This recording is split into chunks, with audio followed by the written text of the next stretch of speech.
Salut, c'est Edgar, bienvenue dans cette nouvelle vidéo comment investir en bourse à dividendes en 5 étapes. Première étape, la première étape consiste à être prêt mentalement. Être prêt mentalement, ça veut dire quoi? Ça veut dire que tu as peur d'investir.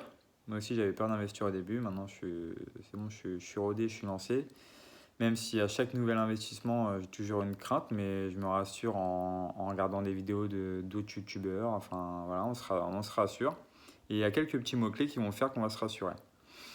Donc, c'est-à-dire, là, par exemple, en bourse, je sais que vos craintes, ça va être d'investir.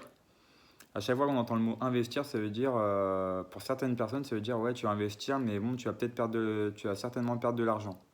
Ou il y a que les riches qui peuvent gagner de l'argent. Non, c'est pas vrai. J'étais d'une classe moyenne et aujourd'hui, je vis bien. Voilà, il n'y a pas de raison que vous perdiez de l'argent. Donc, au pire, ce que vous pouvez faire, vous pouvez le faire par étapes. C'est-à-dire que vous ouvrez un compte et ensuite vous achèterez des actions au fur et à mesure où vous ouvrez un compte, vous attendez quelques temps, le temps de vous rassurer, de regarder des vidéos et une fois que vous êtes prêt, bah, vous vous lancez. Donc une fois que vous êtes prêt mentalement, la deuxième étape c'est de choisir un courtier en ligne.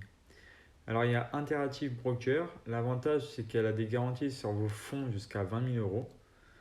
C'est plutôt pas mal. Il y a eToro qui est recommandé uniquement pour s'entraîner en compte virtuel.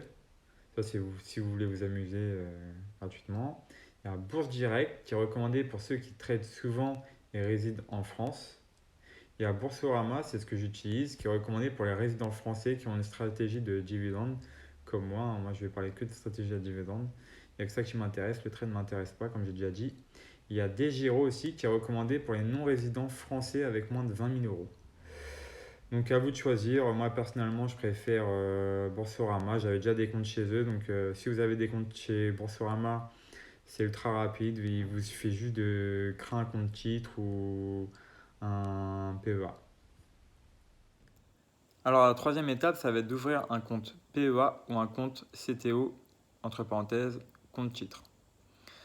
Je ne vais pas rentrer dans les détails. Pour avoir un compte PEA, alors le PEA, c'est un plan épargne en action qui veut dire en gros que vous allez pouvoir acheter des actions uniquement françaises. Voilà.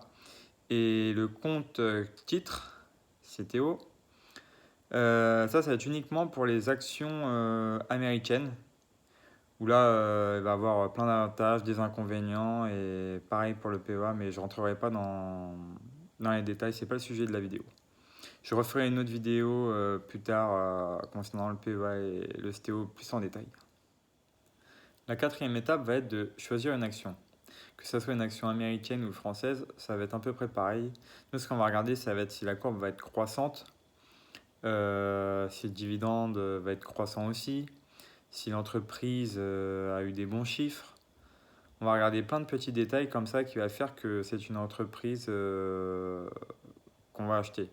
Alors après, si vous n'êtes pas à l'aise avec l'action, imaginons que vous voulez acheter une action Tefal et que Tefal, ça vous plaît pas du tout, vous n'aimez pas la marque, bah n'achetez pas, ça sert à rien. Si la marque vous plaît pas, vous la suivrez pas, ça n'a aucune utilité. Moi, je conseille de prendre vraiment une action qui vous plaît.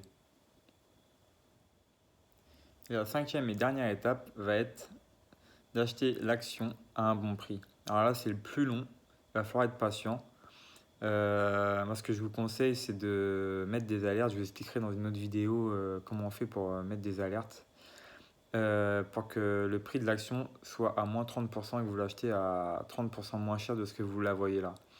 Si vous l'achetez au prix, ce qui va se passer, c'est que bah, quand elle va baisser, vous allez être dégoûté. Quand elle va monter, vous allez être super content. Mais bon, au prix là où vous l'achetez maintenant, en fait, vous allez avoir des sauts d'humeur, quoi. Un coup, vous allez être content, un coup, la descend, en mince, elle a descendu. Non, moi, ce que je vous conseille, c'est vraiment de mettre une alerte. Je vous expliquerai encore dans une autre vidéo. Moins 30% du prix de ce que vous la voyez. C'est très long, mais ça en vaut le coup. Il n'y a que comme ça que vous gagnerez sur les deux tableaux, c'est-à-dire sur la plus-value. Sur les dividendes, ça ne changera pas grand chose, que ça baisse, que ça descende, enfin que ça baisse, que ça monte, ça ne changera rien du tout. Vous aurez toujours vos dividendes trimestriellement ou annuellement, ça ne changera rien. Il y a vraiment juste si vous voulez faire une plus-value en plus des dividendes, donc jouer sur les deux tableaux.